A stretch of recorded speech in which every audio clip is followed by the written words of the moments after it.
Avant l'opération, je me suis vraiment dit « Oh, je vais mourir maintenant et Christian est maintenant mort. » Et après, c'est la résurrection de Nadia. Pour moi, la première pensée quand je me suis réveillée de l'anesthésie a été « Je suis toujours moi ». Et la deuxième pensée a été « J'ai extrêmement mal ». Je dirais éclaté. Cette illusion s'est en fait de plus en plus dissipée à chaque nouvelle opération. J'ai été opérée au total 16 fois, sur une période de 2 ans. Je me sentais de plus en plus mal, de pire en pire. Aussi physiquement et logiquement, oui, aussi psychologiquement. Nous vivons à une époque de tabou. Le courant dominant dicte ce qu'on a le droit de penser et de dire. Quiconque ose poser des questions risque d'être exclu. Mais c'est justement pour cette raison qu'il est plus important que jamais de parler ouvertement. Bienvenue dans le podcast spécial EDU, le format qui s'engage pour la vérité et met en lumière les sujets qui dérangent. Je m'appelle Daniel Frischknecht, je suis président d'EDU Suisse et psychologue. Aujourd'hui, nous abordons un sujet sur lequel beaucoup préfèrent se taire. La vérité sur la chirurgie transgenre. Et je parle avec quelqu'un qui est compétent pour aborder ce sujet, car il a lui-même subi une opération de réassignation sexuelle. Chris Brönnimann. Je veux lui parler de ce qui l'a motivé, de ce qui s'est passé par la suite et de ce qu'il en pense aujourd'hui. J'attends avec impatience une conversation franche, sans œillères et sans aucune restriction de pensée. Chris, merci d'avoir accepté d'aborder ce sujet très personnel et délicat. Vous avez dit que vous faisiez ce podcast parce que l'éducation et la prévention étaient vos principales préoccupations. C'est exact? Absolument, Daniel. Tout d'abord, merci infiniment de me permettre de vous parler de ce sujet, un sujet que beaucoup considèrent comme un terrain miné et sur lequel beaucoup préfèrent ne même pas s'aventurer. Nous nous lançons tous les deux dans l'aventure et je t'en suis reconnaissant. Nous aimerions en savoir un peu plus sur votre enfance, sur votre environnement familial et social, sur la manière dont vous avez grandi et, si possible, obtenir plus de détails à ce sujet. Alors, à l'origine, je suis née en Allemagne, puis j'ai été adoptée en Suisse à l'âge de 7 ans. J'ai grandi dans un environnement bourgeois à la campagne, peu de temps après avoir terminé ma scolarité. Est-ce que la vie m'a appelée ? Je suis partie à l'étranger, j'ai travaillé comme steward sur des yachts, j'ai travaillé dans la restauration, mais j'ai aussi travaillé dans le secteur du textile. J'ai été attirée par Berlin, le Gotthard, la Nouvelle-Zélande, donc une vie sauvage, intense, aussi bien dans les hauts que dans les bas. Avais-tu beaucoup d'amis quand tu étais enfant? Non. Là, on entre déjà directement. Je vois qu'on aborde déjà le sujet directement. Non, à l'école, j'étais vraiment un outsider. Les filles me trouvaient bizarre, les garçons aussi, de toute façon. Je n'avais tout simplement pas l'impression d'appartenir à un endroit. Je me sentais très seule, très isolée. Est-ce vraiment la bonne façon de le dire? Et durant les années scolaires, les enfants et les adolescents sont très honnêtes, brutales parfois aussi. Et oui, pour eux, j'étais la victime parfaite, l'étranger à la classe, celui qu'ils pouvaient taquiner, celui qu'ils pouvaient, comme on dit en Suisse, railler, dont ils pouvaient se moquer, qu'ils pouvaient insulter. Parfois, même le chemin du retour à la maison était un véritable parcours du combattant, parce que je savais que derrière le prochain coin, il y aurait encore des garçons qui m'attendaient pour me tabasser. On ne peut vraiment pas le dire autrement. C'était une période difficile. Et être un outsider, ne jamais appartenir à aucun groupe, ce n'est ni drôle ni facile. Et cela marque bien sûr l'âme d'un enfant, d'une adolescente. Et cela a, nous en parlerons plus tard, des répercussions sur la vie future. Mais avais-tu une personne de confiance? Pas du tout. Nous revenons maintenant dans les années 70. Ma scolarité s'est déroulée du milieu des années 75 au milieu des années 85. À l'époque, ce n'était pas comme aujourd'hui, on n'était pas du tout sensibilisé à tous ces sujets psychologiques. Surtout, on ne parlait pas encore de tous ces sujets. Comme je l'ai dit, je venais d'un milieu très bourgeois ou d'une famille très bourgeoise. Vraiment à la campagne, très conservateur, marqué par ses valeurs. Là-bas, ces sujets n'étaient tout simplement pas encore pertinents ou en général. La seule chose qu'on me disait, c'était « ce garçon ou toi en tant que garçon, tu te comportes bizarrement. Tu ne te comportes pas comme un vrai garçon est censé se comporter. » C'était une forme de dévalorisation à mon égard. Je n'ai jamais vraiment compris cela. J'ai toujours pensé, mais je suis simplement moi. Et qu'est-ce qui ne va pas chez moi? Et pourquoi est-ce que je suis si mauvais? Et quand on n'entend pas ça seulement de l'extérieur, à un moment donné, on finit par le croire aussi. Et à un moment, j'ai pensé que j'étais vraiment indésirable. À côté, bizarre, différent, n'appartenant nulle part, je suis juste un clown bizarre. Mais en parler, ou le fait que j'en aurais parlé à quelqu'un, que je me sentais ainsi, seul et isolé, ou incompris, ou pas aimé, oh non, absolument pas, en aucun cas. Au contraire, le désir était peut-être là. Non, pas peut-être. Il était là. Mais il y avait tout de suite aussi la peur, bien sûr. Je n'ai pas le droit de parler de tels sujets, ou dire à quelqu'un que je ne vais pas bien ou que je suis malheureuse. À quel moment as-tu eu l'impression que quelque chose était différent chez toi par rapport aux autres? En fait, c'était vraiment pendant toute ma scolarité. Quand tu es l'exclu, quand tu n'appartiens à aucun groupe, quand tes camarades de classe te montrent qu'ils te trouvent bizarre, étrange, alors tu te développes aussi en conséquence.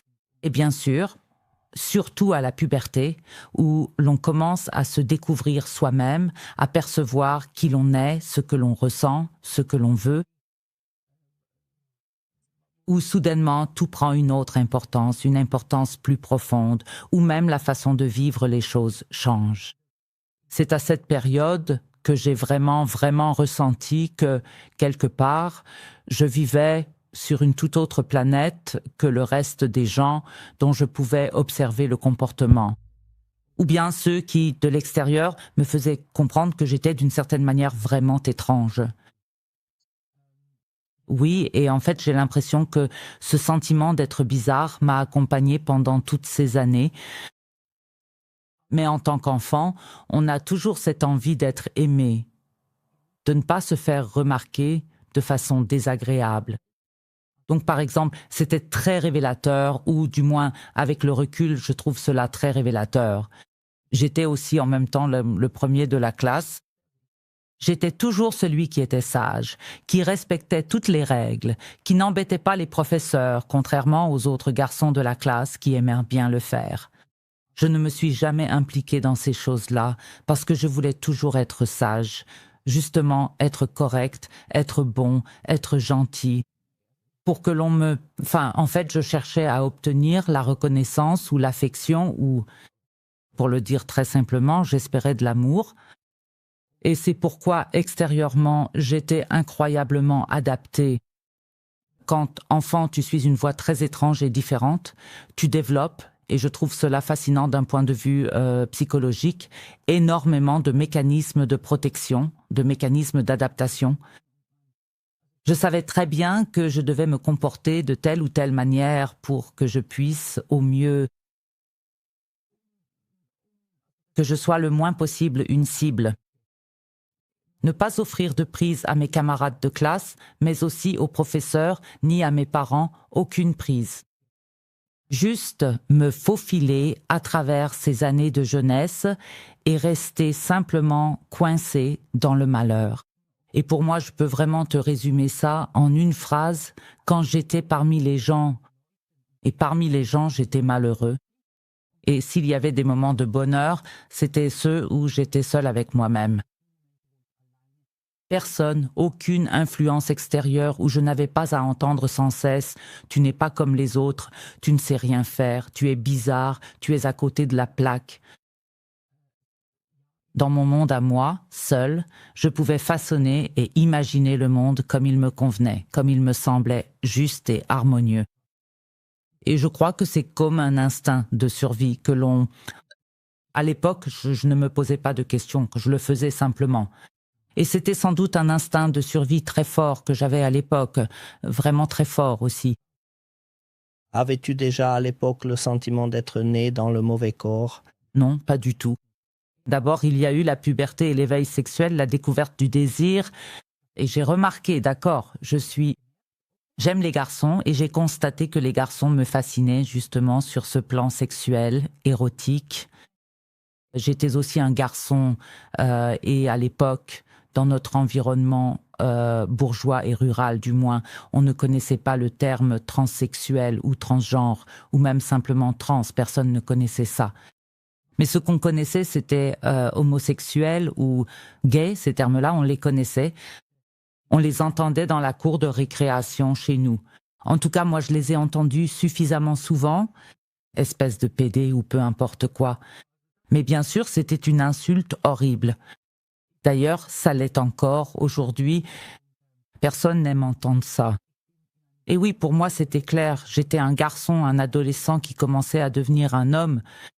Et j'étais attirée par les garçons, donc je me suis dit que j'étais gay. Et au début, cette réponse m'a suffi et je me suis dit, d'accord, maintenant je sais à peu près, je suis gay, donc voilà.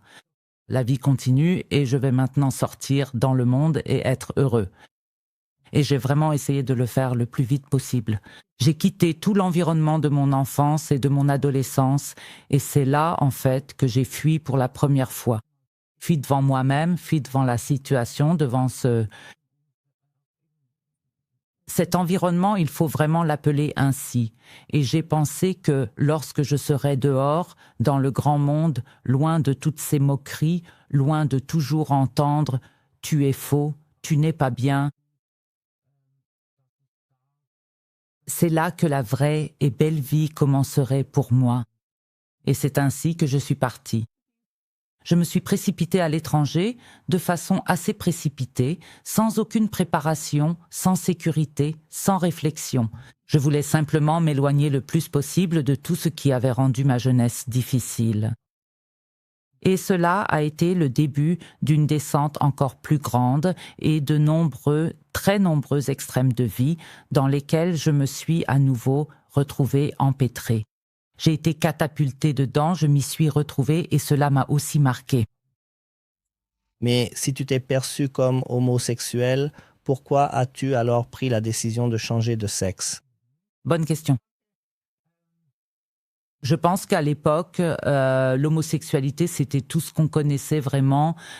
C'était pour moi, à ce moment-là, disons vers 15 ans, peut-être 14 ans et demi, 15 ans, quand j'ai remarqué que les garçons me fascinaient.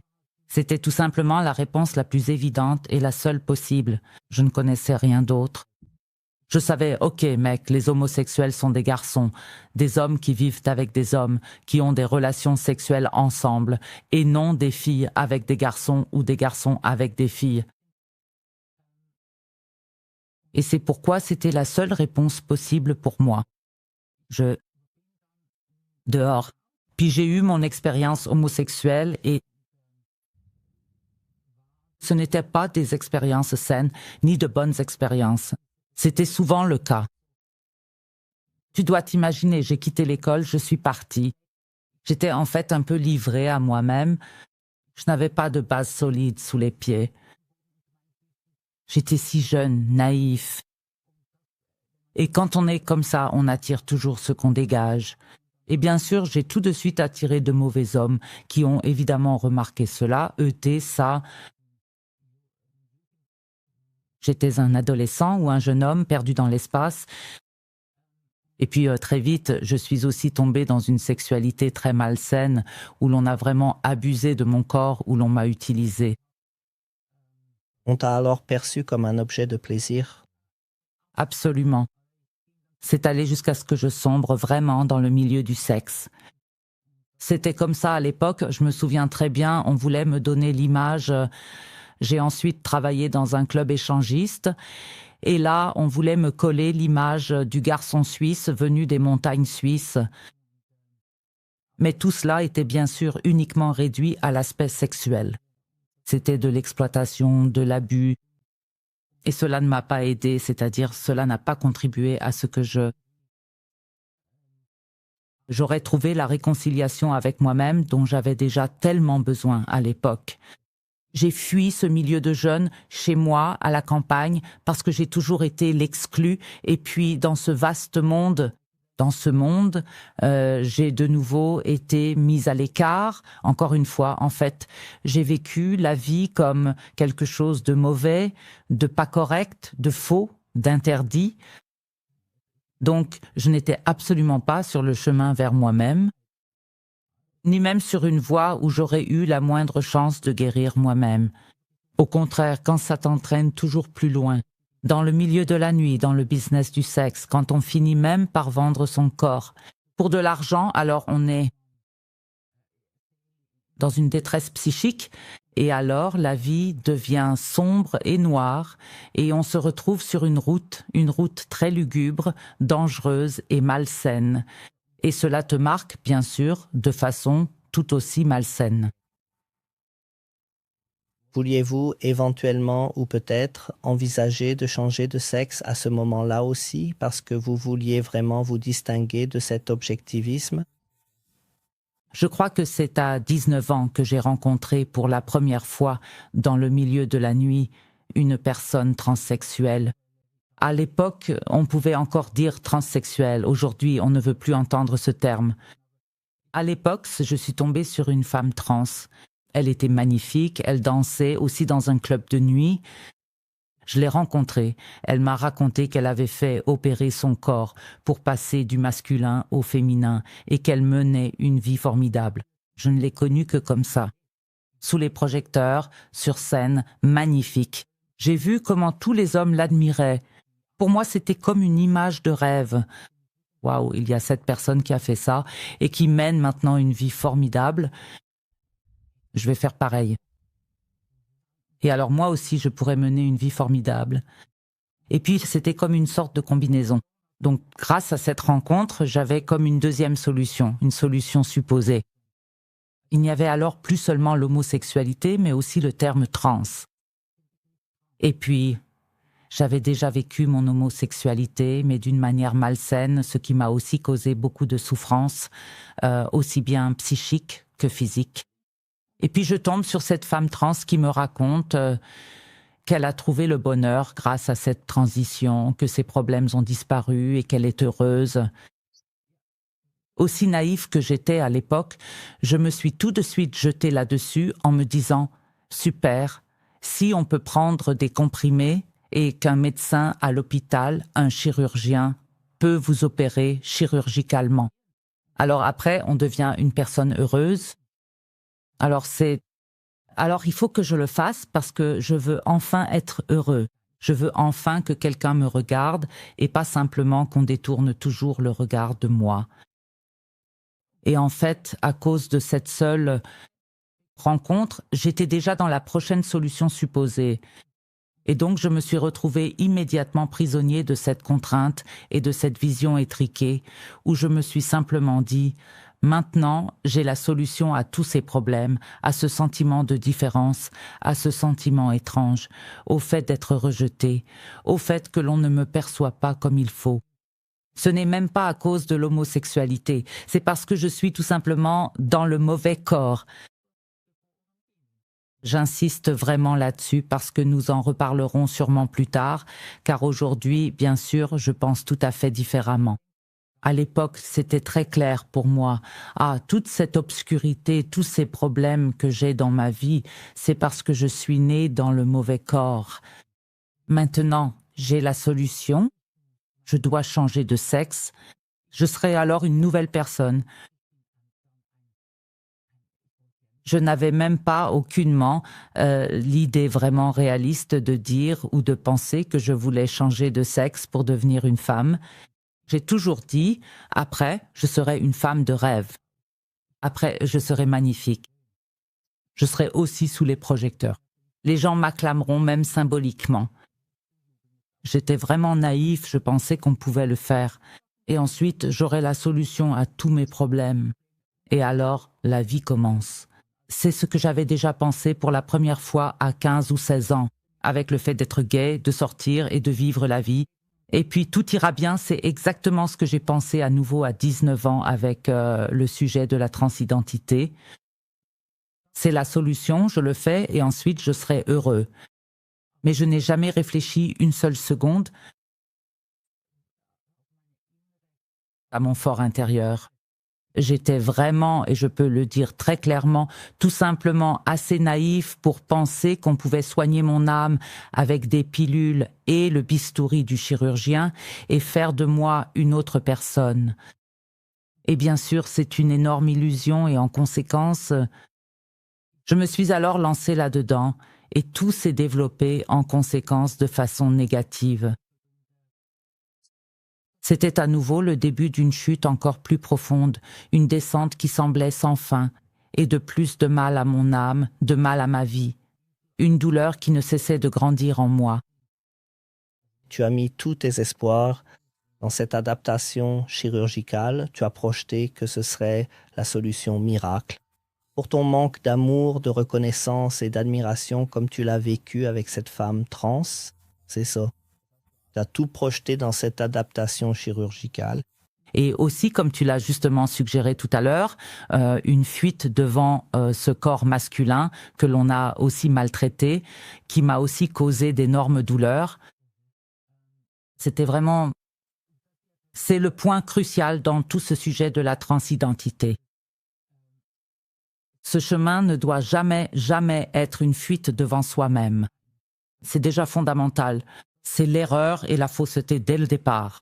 Et chez moi, c'était vraiment, de toute évidence, une fuite devant mon propre moi, auquel je voulais simplement échapper.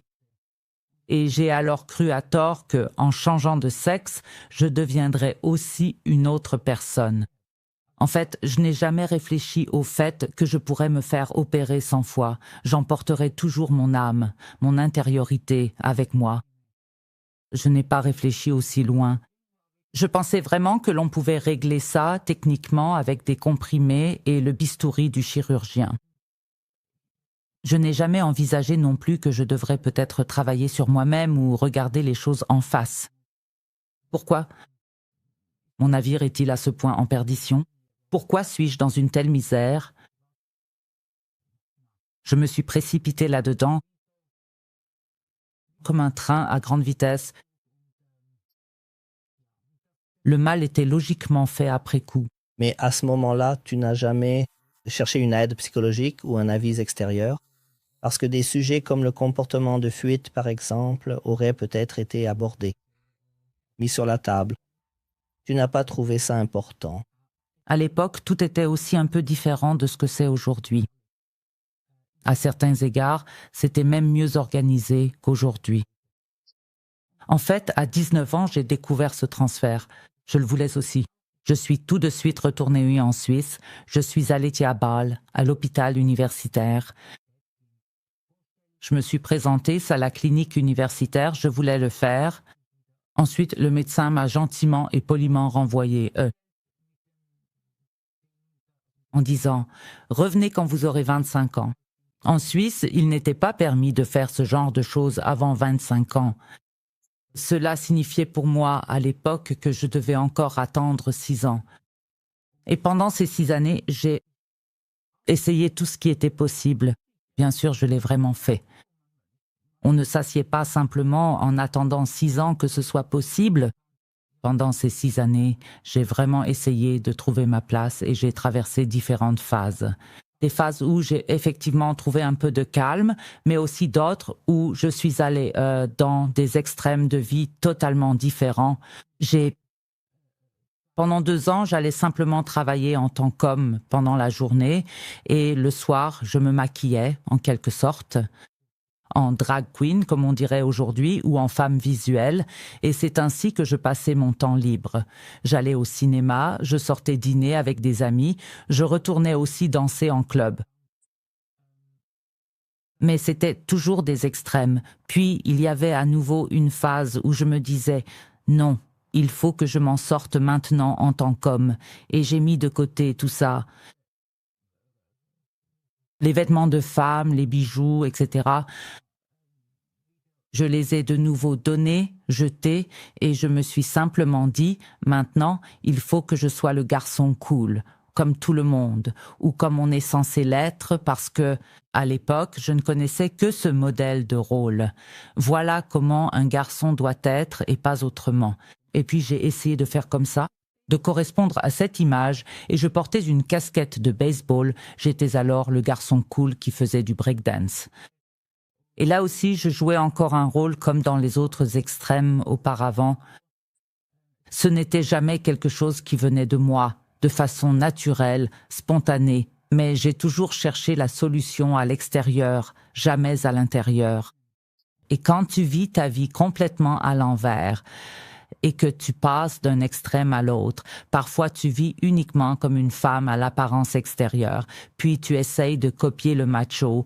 Ensuite, tu te retrouves dans le milieu des boîtes de nuit, puis à nouveau dans un travail sérieux, puis encore dans un autre extrême. J'ai ensuite vraiment travaillé dans des cercles de millionnaires et de milliardaires, et je me suis à nouveau projetée dans ce monde-là. Rien n'a aidé. Je pensais toujours que ça irait un peu mieux maintenant.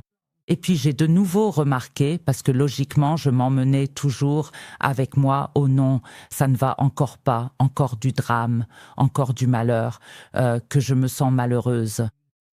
Donc encore une fois, fuir et chercher autre chose. Et c'est ainsi que j'ai traversé ces 6 années, et à 25 ans. Malheureusement, à ce moment-là, la drogue était aussi déjà entrée en jeu.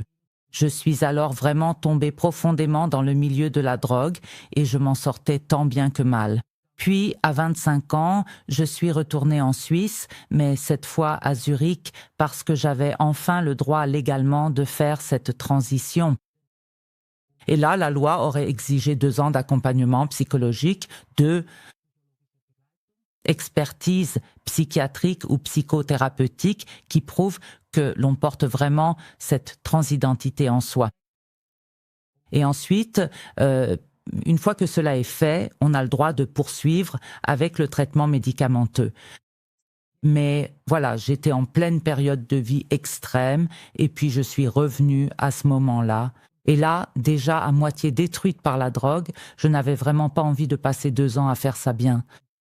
Lentement, étape par étape, m'asseoir avec un psychologue et travailler sur moi chaque semaine. Non, j'étais bien trop remplie de stupides illusions. Et surtout, j'ai toujours pensé, par exemple, que j'allais obtenir ce que je voulais sur le moment, sans du tout comprendre les liens. Je n'étais pas du tout prêt à reconnaître les liens ou à me changer, à m'y ouvrir. Et c'était pareil avec cet accompagnement psychothérapeutique. J'ai alors très vite rencontré quelqu'un qui m'a délivré un certificat après un entretien contre beaucoup d'argent.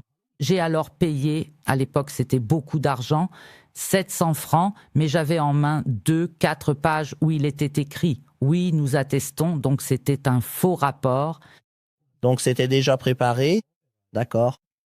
Oui, bon, nous avons eu un entretien ensemble et cette personne m'a simplement dit « Ça te coûtera 700 francs et je l'écris pour toi ». Et je l'ai alors pris. Ensuite, il fallait encore le 2e rapport d'expertise et là, j'avais déjà pris rendez-vous à l'hôpital universitaire de Zurich. Là, j'ai été ensuite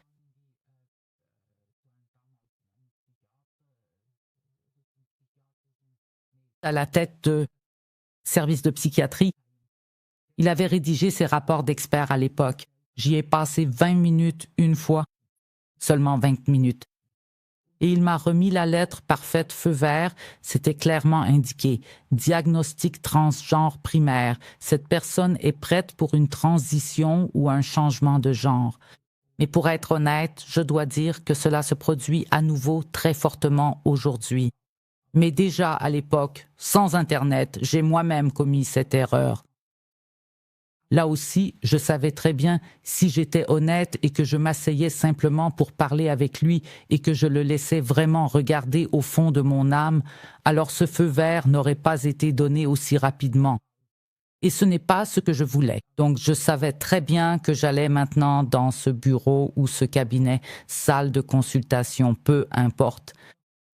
Et si je dis ceci, cela et encore cela, et que je me comporte de telle ou telle manière, alors je le trompe parfaitement. Et j'y suis parvenue. C'était un professeur très reconnu. Et au bout de 20 minutes, j'avais le 2e rapport d'expertise en poche. J'ai su parfaitement lui vendre l'illusion que j'étais vraiment principalement trans. Et pour moi, tout allait bien dans le monde. Je pouvais éviter ces pénibles séances de thérapie par la parole. Et surtout, j'arrivais beaucoup plus vite, logiquement, aux hormones. Et c'était bien mon objectif. Je ne voulais pas travailler sur moi-même. Je voulais des médicaments et le scalpel le plus vite possible pour enfin devenir cette femme de rêve et commencer ma vie. Que ma vie commence enfin. Et oui, et ensuite je suis allée avec ces 2 expertises, l'une falsifiée, l'autre obtenue par tromperie, ou peu importe comment on veut appeler ça.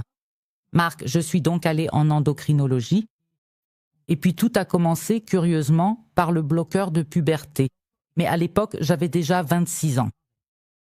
Donc si je regarde en arrière aujourd'hui, c'est complètement insensé et contradictoire. On n'a pas besoin de me donner, à 26 ans, alors que ma puberté est déjà loin derrière moi, encore des médicaments bloqueurs de puberté. Bref, il y avait le traitement standardisé, qui existe encore aujourd'hui.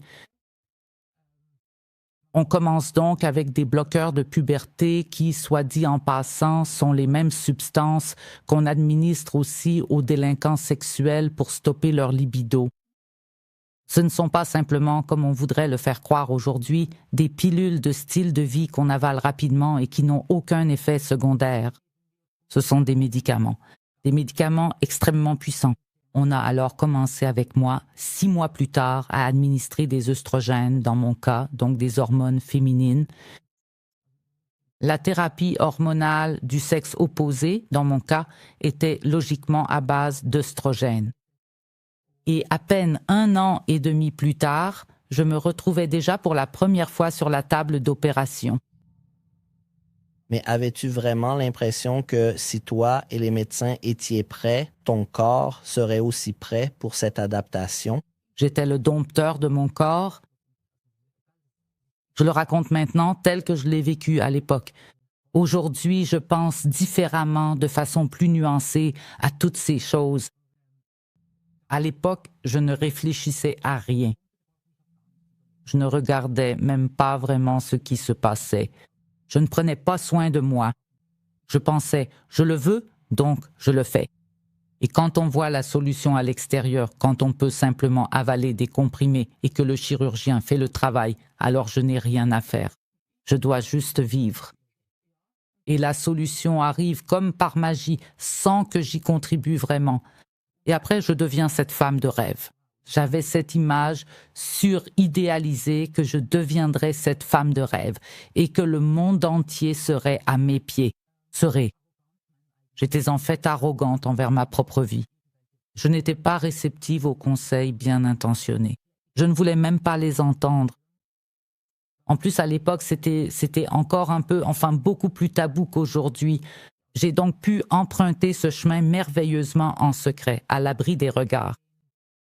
Et c'est vraiment le cas, j'ai piétiné ma vie. Et j'ai reçu la facture pour ça plus tard, et logiquement la facture pour ça aussi. Et dans une certaine mesure, enfin pas seulement dans une certaine mesure, je comprends pourquoi. Après l'opéra, comment décririez-vous la vie autonome du corps? A-t-il résisté? Ils ont opposé une très forte résistance. Je me suis réveillée immédiatement après la première opération. C'était tout un rituel. Avant l'opération, je pensais vraiment que j'allais mourir. Et Christian est maintenant mort. Et ensuite vient la résurrection de Nadia. Dramatique, avec une musique de Bergolese, Stabat Mater.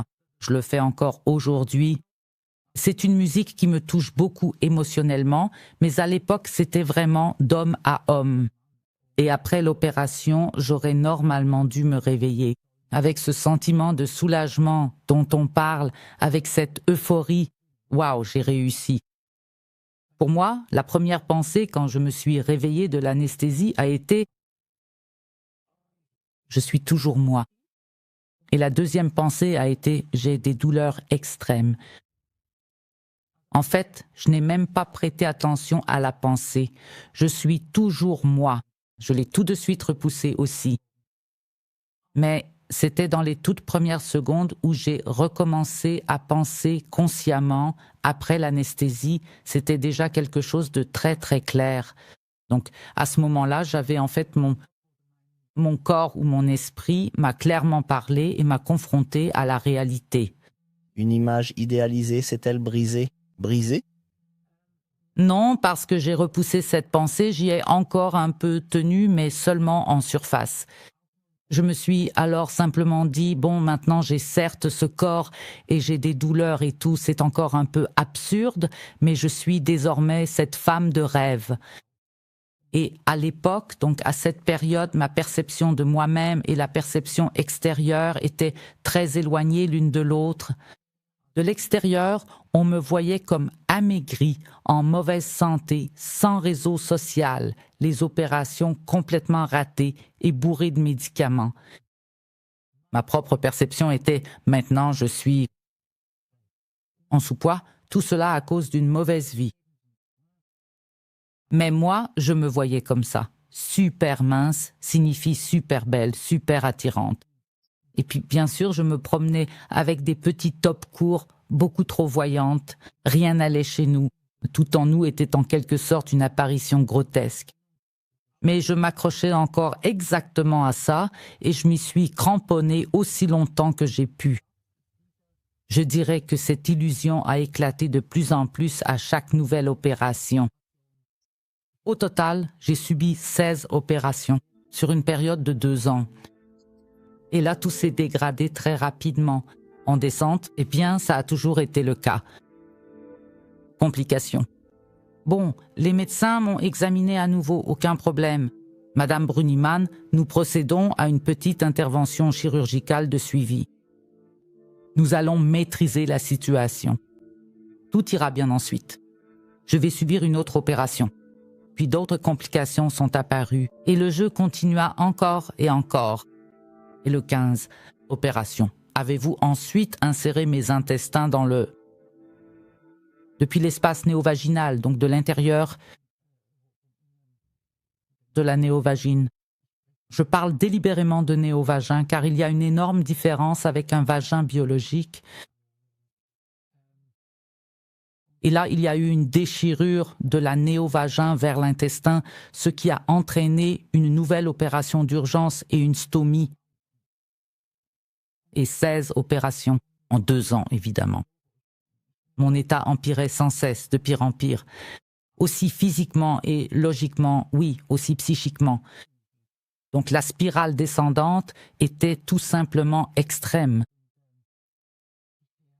Ce n'est qu'après 16 opérations que l'hôpital universitaire a déclaré ce que je trouve intéressant, que mon dossier était clos et qu'il ne pouvait plus rien faire pour moi. Et là, je crois qu'à ce moment-là, j'ai touché le fond. C'était la première fois. Point de non-retour. Oui, et à partir de ce moment-là, l'illusion s'est vraiment dissipée. Mais tout cela coûte aussi beaucoup, toutes ces opérations. Alors, qui a payé pour tout ça? Oui, nous vivons en Suisse, dans un pays privilégié. Si l'on remplit toutes les conditions légales en suivant un accompagnement psychologique, en réalisant tous ces rapports d'expertise, alors déjà, à l'époque, c'était pris en charge par la caisse maladie. D'ailleurs, c'est encore aujourd'hui un système bancal en Suisse, donc cela dépend de la façon dont tu es assuré, auprès de quelle caisse maladie tu es assuré, dans quel canton tu vis. Ça fonctionne un peu différemment partout. En principe, l'idée générale était que tout ce qui est médicalement nécessaire est pris en charge par la caisse maladie. Et tout ce qui va au-delà, comme les opérations de féminisation ou la reconstruction mammaire ou autre, il faut le payer soi-même. Mais maintenant, c'est justement ça. Chaque caisse maladie en prend en charge une, d'autres interventions, une autre ne les prend pas en charge. Dans mon cas, c'était même ainsi qu'une opération mammaire a été associée à une opération du nez. C'est d'ailleurs la seule chose que j'ai féminisée sur mon visage à l'époque. Et je n'ai pas eu à la payer. Le chirurgien a dit « Puisqu'on t'a déjà sur la table d'opération et qu'on fait la poitrine, allez, on rend aussi ton nez un peu plus féminin. » Et c'était de la musique à mes oreilles, parce que c'était encore un pas de plus vers mon prétendument une image de femme idéale. Et je dois dire très clairement, si j'avais dû payer cela moi-même, je n'aurais jamais pu faire cette opération de réassignation sexuelle. Et il faut vraiment, pour être juste, et je trouve cela important, que les personnes trans aient aussi la conscience et la gratitude de pouvoir vivre dans un pays où l'on peut bénéficier d'une telle aide ou d'une aide financière de ce type, même pour ce genre d'intervention. Il y a beaucoup de pays où il n'existe aucune assurance maladie qui prend en charge de telles interventions aussi simplement. Et cela implique, il faut en être conscient qu'en plus de la gratitude, il faut aussi un peu d'humilité face au fait qu'une telle possibilité nous soit offerte. Et je pense qu'encore aujourd'hui, si c'est vraiment la bonne voie et qu'une caisse d'assurance maladie aide et qu'il y a aussi des médecins qui peuvent t'accompagner, alors c'est tout simplement parce que nous avons la chance de vivre dans un pays extrêmement privilégié. Et il faut en avoir conscience. Mais, et nous en parlerons certainement encore suffisamment, il existe aussi exactement le contraire.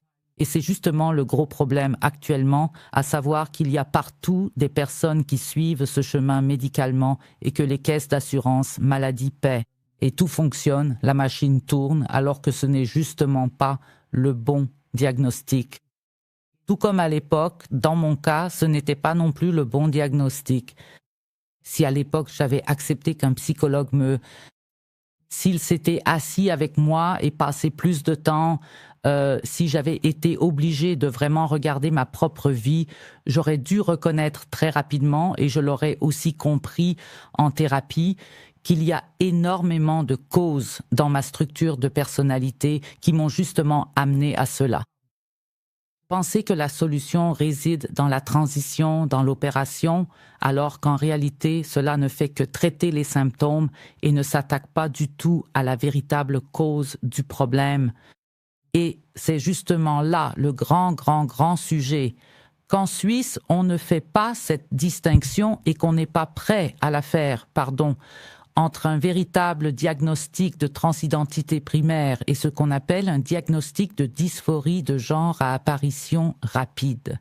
Ce dernier concerne justement celles et ceux qui, au cours de leur puberté ou de leur croissance, pour diverses raisons émotionnelles et psychologiques, se retrouvent dans une situation où en viennent à penser qu'ils sont trans et à croire que la transition est la solution.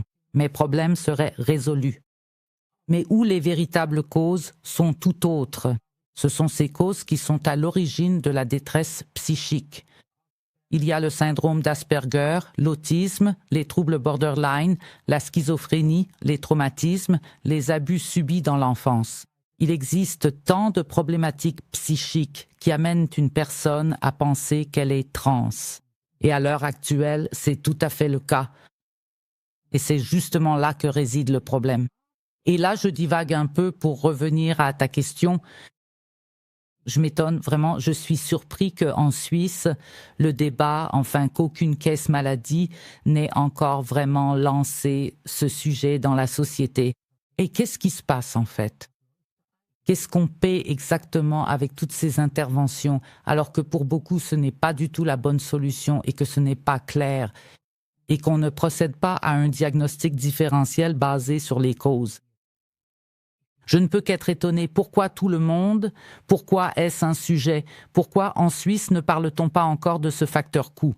Et ils sont massifs et importants. Pourquoi est-ce si silencieux? On met le couvercle dessus? Je n'ai encore vu aucune caisse maladie. entendu ou lu qu'elle ait osé sortir de sa réserve pour discuter du facteur coût. Je suis convaincue qu'il y a énormément à discuter car je trouve que beaucoup de coûts sont couverts ici. Chez les personnes pour qui la transition n'est pas la bonne solution. Des personnes qui ont besoin d'un autre traitement, mais certainement pas d'une transition. Nous parlons toujours d'adaptation de genre et non d'une transformation, c'est-à-dire que l'on devient une femme et que ce n'est qu'une adaptation extérieure. Qu'en était-il de la fonctionnalité de ces adaptations? Est-ce que tout a fonctionné dès le début comme cela fonctionne chez une femme biologique? Et la sexualité, est-ce que cela a aussi fonctionné alors en tant que femme? Ou comment cela s'est-il passé? Pas du tout. Je peux dire 2 choses à ce sujet pour commencer. La première chose, c'est qu'on parle, et je peux très bien le comprendre, c'est aussi ce que je considère comme cohérent dans la façon dont nous utilisons la langue. On ne parle délibérément pas d'une transformation, mais seulement d'une adaptation. Cela signifie qu'on essaie de se rapprocher le plus possible du genre désiré. Mais je dis toujours que le meilleur chirurgien du monde et la meilleure transition du monde en sont encore à des années-lumière.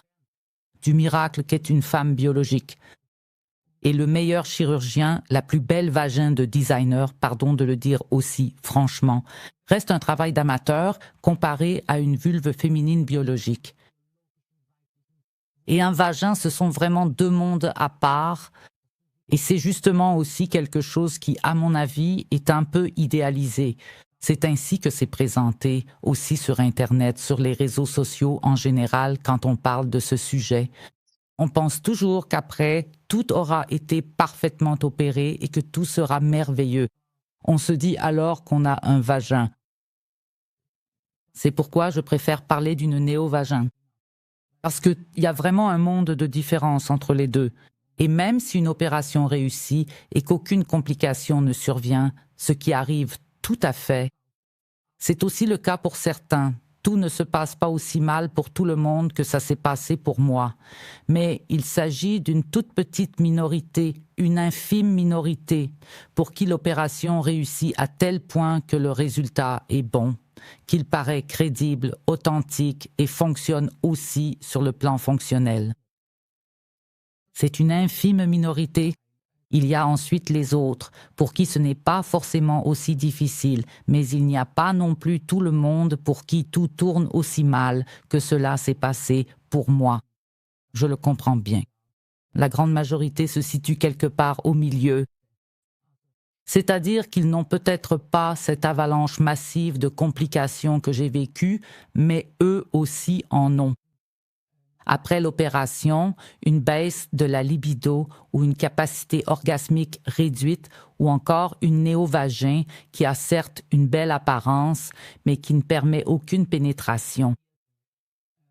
Il existe toutes les nuances possibles ainsi que d'autres symptômes associés ou complications. Il y en a beaucoup pour qui le potentiel de complications se réalise aussi. C'est une gamme incroyable, justement parce que la diversité des complications est si vaste. Donc, il y a, si je peux parler en général des hommes trans et des femmes trans, cela va de l'infertilité à des problèmes de densité osseuse, des problèmes vasculaires, donc des problèmes de vaisseaux sanguins et beaucoup de troubles végétatifs. Des problèmes neurologiques négatifs, les maux de tête sont un énorme sujet. Je trouve ça vraiment incroyable. J'entends aussi aujourd'hui de la part de tant de jeunes personnes trans depuis qu'elles prennent des hormones ou qu'elles ont subi une opération des organes génitaux, donc dans le cas inverse, pour les femmes biologiques qui se font opérer pour devenir des hommes trans, qu'à ce moment-là, des maux de tête chroniques et massifs apparaissent, par exemple. Il y a aussi le problème de l'incontinence, par exemple. C'est aussi un énorme sujet, mais personne n'en parle. Il y a tellement de facteurs, tellement de complications possibles, en fait, que 1, 2 ou 3 d'entre elles surviennent chez presque tout le monde. Il y en a vraiment très peu pour qui tout se passe bien, très peu pour qui tout tourne mal, et beaucoup pour qui c'est un bricolage permanent. et ils se retrouvent quelque part au milieu, mais ils font aussi l'expérience de limitations très importantes ou de nouveaux problèmes auxquels ils ne s'attendaient pas du tout au départ. C'est pourquoi je trouve si important que déjà,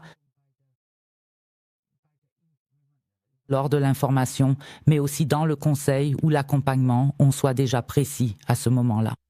Qu'on mette vraiment tout le spectre clairement sur la table et qu'on nomme les choses, qu'on attire l'attention là-dessus et qu'on présente tout cela comme une conséquence possible, un risque, une séquelle à long terme ou une complication, qu'on mette tout sur la table même si la personne est jeune et peut-être n'a pas envie d'entendre tout cela. Ou peut-être qu'elle repousse ça et pense « oui, mais pas moi. Je veux être cette femme de rêve maintenant ou cet homme super cool. » Non, il faut aussi que tu sois capable de vraiment t'occuper de tout ce qui peut représenter un potentiel de dommages ou de complications. Et c'est énorme.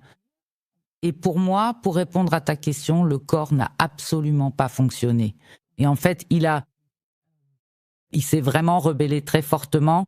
Chez moi, le problème des maux de tête est devenu extrêmement fort. Cela a même conduit au point où j'étais en incapacité de travail pendant cette période. J'étais plus souvent à l'hôpital qu'à l'extérieur. J'étais vraiment une épave, il n'y a pas d'autre mot. Et ce néovagin, après 16 interventions, était tellement cicatrisé et à nouveau effondré. Vous devez l'imaginer. C'est un exemple absurde, mais je n'en vois pas de meilleur. Si nous avons un trou dans l'oreille pour les boucles d'oreilles et que nous ne portons pas de boucles d'oreilles régulièrement pendant une période prolongée, le corps a tendance à le refermer. C'est la guérison. Et la même chose se produit là-bas aussi, en bas chez les femmes transgenres opérées. Donc cette cavité néovaginale cherche naturellement à se refermer sans cesse. Et tu dois constamment lutter contre cela, à condition d'avoir une vaginoplastie qui corresponde vraiment à une anatomie fonctionnelle. Mais cela nécessite suffisamment de tissu cutané pour que le chirurgien puisse créer une néovagine suffisamment profonde et large. Ce qui est aussi difficile et ce qui me manque beaucoup dans le débat actuel. Tout le monde parle de ces bloqueurs de puberté, de commencer ces médicaments dès 12 ou 13 ans, avant même la puberté.